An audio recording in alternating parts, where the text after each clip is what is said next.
तो बच्चों देखिए, जो आज का टॉपिक है electric field intensity due to the charge spherical shell यानी hollow sphere. Charge spherical shell के कारण हमको क्या करना है, electric field intensity find out करनी है। ठीक है ना। तो आप आइए देखते हैं हम लोग। तो देखिए मैंने क्या किया, मैंने लेट किया।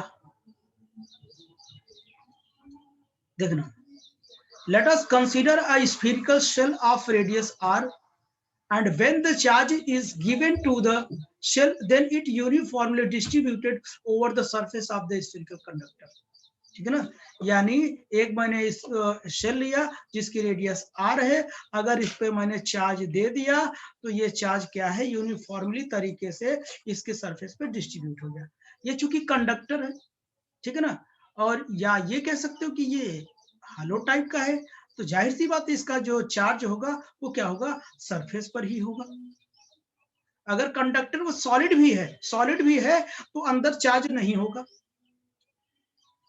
ठीक है ना।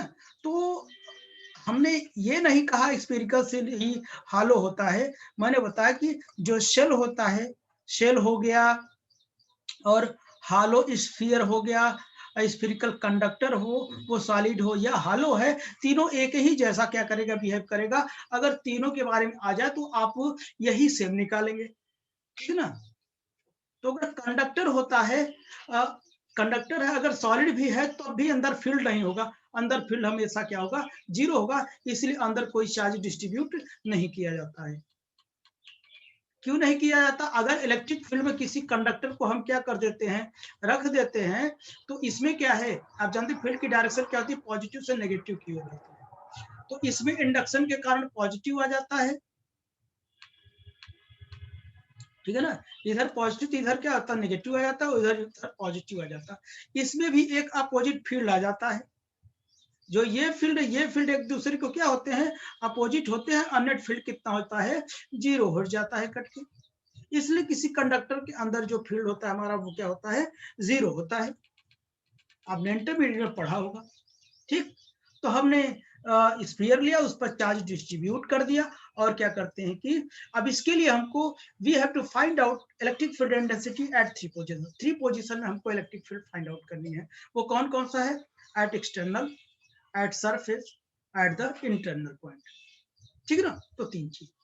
तो मैंने पहली हेडिंग डाली, और ये लैंग्वेज बार बार मैं नहीं लिखाऊंगा, एक बार मैंने लिख दिया तो सब कुछ, सब हेडिंग, सब में ये लैंग्वेज वही रहेगा। Let us consider a point P at distance small r from the center of shell, at which we have to find out electric field intensity. For this, we draw a spherical Gaussian surface. At each point on the Gaussian surface, field is same, and we cut a small element ds around P, which in the direction of field. Field के direction में होगा। तो आइए देखते हैं हम लोग। तो पहला नंबर, अभी मैंने हेडिंग डाला, पहला नंबर क्या है, at external point. External point पर बच्चों, यानी r is greater than capital R। तो यहां से आपने देखा, हमने बोला कि इस एक स्फीयर है, ये हमारा स्फीयर है ओरिजिनल वाला, जो शेल है मैंने लिया, इस पर यूनिफॉर्मली चार्ज डिस्ट्रीब्यूट है सरफेस पर। इसके सेंटर से मैंने क्या किया, स्मॉल r डिस्टेंस पर मैंने एक पॉइंट P लिया, स्मॉल r डिस्टेंस जिस पर हमको क्या करनी है, फील्ड फाइंड आउट करनी है। उसके लिए हमने एक क्या किया, गॉसियन स्फीरिकल सरफेस ड्रॉ कर लिया। मैंने यही तो बताया ना, इस गॉसियन स्फीरिकल सरफेस पर हर जगह जो फील्ड होगी वो क्या होगी, सेम होगी। अभी मैंने लैंग्वेज में भी लिखा और यहाँ भी बता रहा हूँ। ठीक है ना। और उसके लिए मैंने यहाँ पी के अराउंड एक ds एलिमेंट कट कर लिया, जिसकी डायरेक्शन क्या है, फील्ड की डायरेक्शन में, यानी दोनों डायरेक्शन एक है, यानी थीटा कितनी होगी, जीरो का। तो अकॉर्डिंग टू फ्लक्स डेफिनेशन बताइए, according to flux phi will be equal to कितना होगा, surface integral of electric field. यहाँ क्या क्या हो जाएगा, ये मैंने बाहर ले लिया, नहीं लिया अभी, एक बार ई डी एस कितना, कॉस जीरो हो जाएगा, जीरो की वैल्यू 1 होगी, phi will be equal to E बाहर आ जाएगा, ds हो जाएगा। अगर इसको मैंने सॉल्व कर दिया, इंटीग्रेशन हटा, यस आ गया, यस क्या आ जाएगा 4 पाई आर स्क्वायर आ जाएगा। Phi equation number first. According to Gauss theorem में क्या होता है, phi will be equal to q by epsilon होता है। दोनों को हम इक्वेट कर देते हैं फ्रॉम 1 and 2।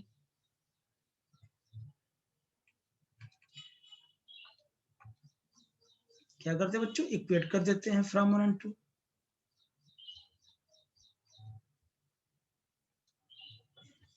अब क्या करते हैं फ्रॉम 1 and 2, फ्रॉम 1 and 2।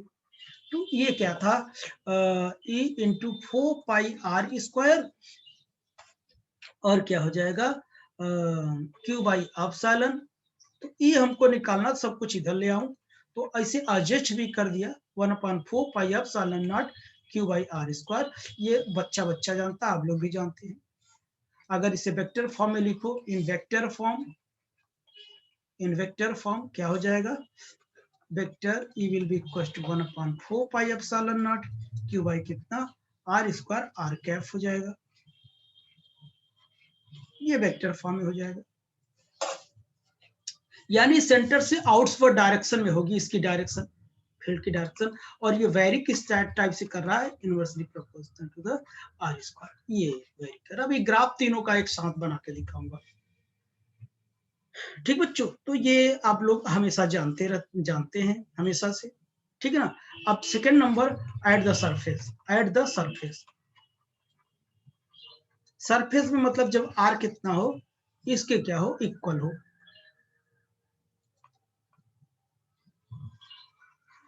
ये क्या हो, इसके इक्वल हो। ठीक, जब इक्वल होगा तो आप लोग बताएं, हम लोग क्या लिख दें, तो आपको पता है, वी नो दैट, आपने यहां देखा E will be equal to 1/4 pi epsilon not और Q बाई कितना आर स्क्वायर। और एड सरफेस अब क्या करते हैं, R बराबर कितना रख दूं, capital R। E will be equal to 1/4 pi epsilon not Q by क्या आर स्क्वायर हो जाएगा। ये हमारा सरफेस पर इसकी फील्ड होगी। और इस सरफेस पर ये क्या होता है, मैक्सिमम होता है। सरफेस पर क्या होता है बच्चों, मैक्सिमम होता है।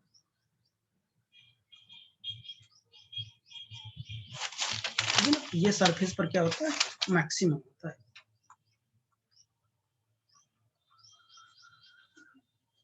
ओके,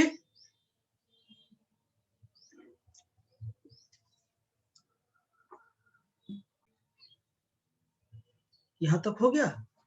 अच्छा, ये देखो, तो यहां मैं इसको और भी लिख सकता हूं। ये बताए क्यू बराबर कितना होगा, 4 pi are square into sigma. लिख सकता हूं क्या, सिग्मा।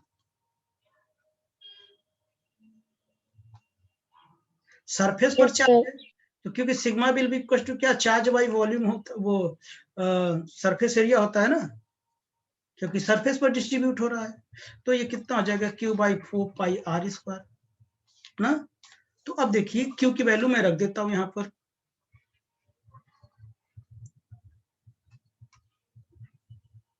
तो यहां पे देखना आप लोग,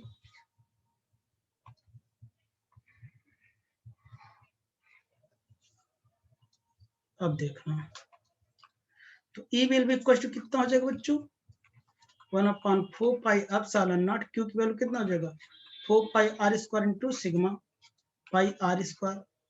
4 पाई आर स्क्वायर कट जाएगा, तो E कितना आएगा, सिग्मा बाई एप्सिलॉन। कभी आपको ऐसा मिल जाए तो समझ जाओगी स्फेरिकल सरफेस का ही है, ठीक है ना। सरफेस पर चार्ज डिस्ट्रीब्यूट हो रहा है, तो इसके कारण। एट इंटरनल पॉइंट बताइए, third number, at internal point, यानी R is less than capital R। ठीक, वो कितना हो जाएगा बताएं। तो अब वही करना है, देखना इधर, लेट अस कंसीडर, देखो ये हमारा मेन स्फीयर है, ठीक है ना, इसका सेंटर है, रेडियस R है, चार्ज यहां पर डिस्ट्रीब्यूट है। अब लैंग्वेज फिर से नहीं लिखूंगा, मैंने लिखा let us consider a point P, let us consider a point P at a distance small r from the center of shell, at which we have to find out electric field intensity. यहाँ पर intensity find out करनी, उसके लिए मैं एक Gaussian surface draw किया। तो यहाँ पर मैंने क्या किया, एक फील्ड कट किया ds, जिसकी डायरेक्शन फील्ड की डायरेक्शन में है, दिख रहा होगा ना। अब बताइए according to flux definition, flux definition phi बताओ क्या हो जाएगा, डायरेक्ट मैं लिखूं into ds into 4 pi r square, ये निकाल चुके हैं आप अकॉर्डिंग टू गॉस थ्योरम।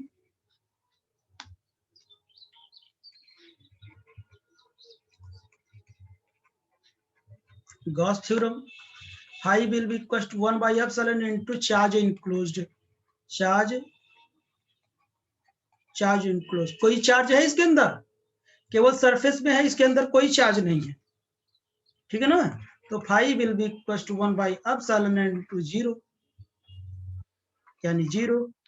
तो ये क्या हो जाएगा, फ्रॉम 1 एंड 2, फ्रॉम 1 एंड 2 क्या हो जाएगा, E into 4 pi r square will be equal to 0, E will be equal to कितना होगा 0, यानी विद इन द सरफेस, यानी स्फीरिकल के अंदर, शेल के अंदर जो फील्ड होगा हमारा वो कितना होगा, 0 होगा।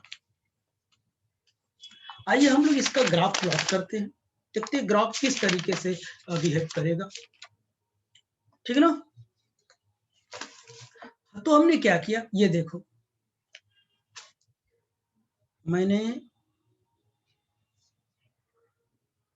स्फीयर लिया, इस पर चार्ज मैंने क्या किया, डिस्ट्रीब्यूट कर दिया।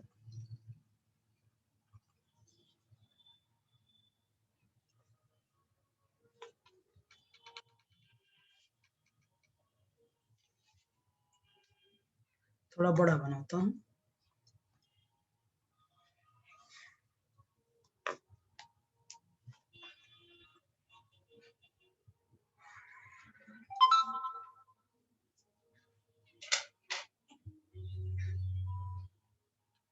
ये इलेक्ट्रिक फील्ड को रिप्रेजेंट करेगा और ये रेडियस को रिप्रेजेंट करेगा, आर को, ठीक है ना।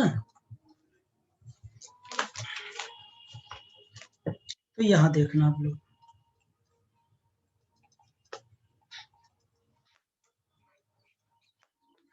यहां देखो ये कितना है पता है, यानी r बराबर r है, ये क्या है, r बराबर कैपिटल R है, ये रेडियस कैपिटल R है। तो यहाँ पर मैंने फील्ड निकाला, तो यहाँ पर फील्ड इसके अंदर, जब R से अंदर, यानी ये आप ये कह लीजिए, आप ऐसे लेस देन R पर जो हमारा फील्ड था वो कितना था, E बराबर 0 था।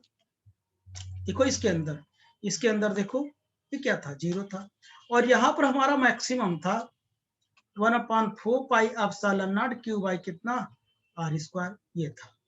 उसके बाद जब बाहर था तो बाहर इस टाइप से वेरी करता था, जैसे जैसे क्या करेगा, जैसे जैसे डिस्टेंस बढ़ेगा फील्ड क्या करती जा रही थी, उसकी घटती जा रही थी, यानी इनवर्सली प्रोपोर्शनल क्या, 1/r²। तो इसका नेचर हो गया ये, और ये चार्ज डिस्ट्रीब्यूट कर दिया मैंने। ओके बच्चों, ये इसका ग्राफ था, ग्राफ प्लॉट किया मैंने, ठीक। तो ये टॉपिक आपको समझ में आया होगा, ठीक। तो आपने बहुत टाइम दिया, इसके लिए बहुत बहुत धन्यवाद, ठीक बच्चों।